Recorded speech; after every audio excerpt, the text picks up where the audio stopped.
Joining us now is former Assistant FBI Director Chris Swecker.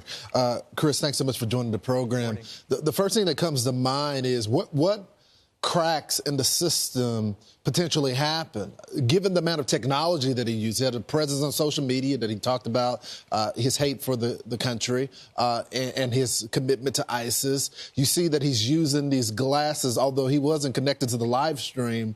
I'm just curious, what would the FBI be looking for? Yeah, Lawrence, there was an extended glide path, if you will, of planning, radicalization and planning in this case. I mean, he traveled to Egypt, he traveled to Canada, he traveled to Tampa, he went to New Orleans twice. He planned an arson, IEDs, vehicle ramming, guns, firearms. Very elaborate attack, maybe not a skilled attack, but a very elaborately planned one. So all along the way there are opportunities to detect the red flags, if you will. When you see this level of radicalization, this level of commitment, and I saw, if you've ever been to a suicide bombing, and I've been to many, I was in Iraq in 2003 doing just that.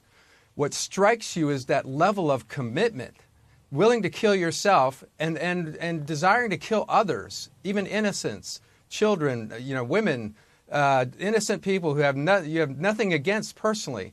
So that what it represents is a lot of opportunities for detection and intervention here. You have to wonder whether the people around him saw something but didn't say anything. Chris, I'm also surprised about the coolers. I mean, he has these IEDs. Right. He's putting coolers all over around town. Now, I was in college. I know about game day. There's coolers everywhere. But in this fashion, just having them out there in the open like that with no one around them, shouldn't that have set off alarms? Absolutely. And from what I understand from reports, one cooler was moved about a block. Now, presumably because somebody wanted to take the cooler or whatever was in it. And you would have to think that they looked inside that cooler and didn't say anything to anybody. And, what we say at airports, you hear it all the time, don't leave anything unattended, no luggage. In this case, unattended cooler sitting right there in public. Cops probably missed it as well.